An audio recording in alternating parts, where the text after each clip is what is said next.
Lo wengunozinto Kaizer Chiefs uBrian Baloyi usephonsela inselelo lezi izinkunzi zaseSoweto ezinxusa ukuthi zithathe izinyathelo ezinqala ekuxazululeni izinkinga zeqembu lezobuchwepheshe eziqhubekayo. Njengamanje iKaizer Chiefs iqeqeshwa isekela lokuqala lomqeqeshi uKhalil Ben Yusuf kanye nephini lesibili lomqeqeshi uCedric Gazi. Lokhu kuza ngemuva kokuwohloka kwakamuva kobudlelwano nomqeqeshi oyinhloko uNasruddin Nabi.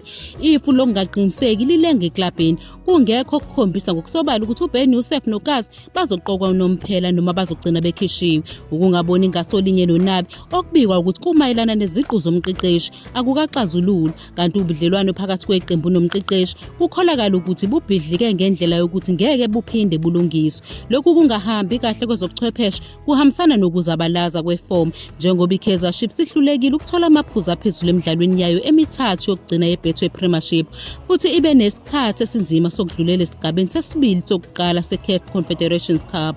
uBaloyi ukholelwa ukuthi ngokuqhubeka ngaphandle kweqembu lezobuchwepheshe lezi zinkunzi zaseSoweto zizenzela umathanda. Uveza ukuthi inkinga enkulu eklabhini akubona abadlali kodwa ukungaqiniseki kwabaqeqeshi. uBaloyi ugcizelela ukuthi uma iklab ishesha ilusukumela lolu daba kungaba ngcono, kungakhathaliseki ukuthi isinqumo sikhomba ukuqhubeka nabasizi bomqeqeshi kwesikhashana noma ukuletha umqeqeshi omusha. Isinqumo esiqinile siyadingeka ikakhulukazi kulandela isimo noNabi. uBaloyi ugqamise umthelelo ngemuhle wabaqeqeshi abahlukene kubadlali okumele bahlale bezijwayeza izitayile ezahlukene zokuqeqesha. Umile kwelokuthi ukuxazulula isimo sokuqeqesha yisona sizathu esidingeka kakhulu kuChiefs okwamanje.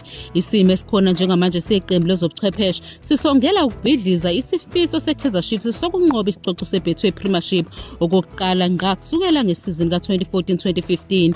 Njengamanje ihleze endaweni yesihlanu emqhudelaneni yeligi kodwa igxile emidlalweni wayo weCarling Knockout Cup abazodlala neStellenbosch FC ngesonto.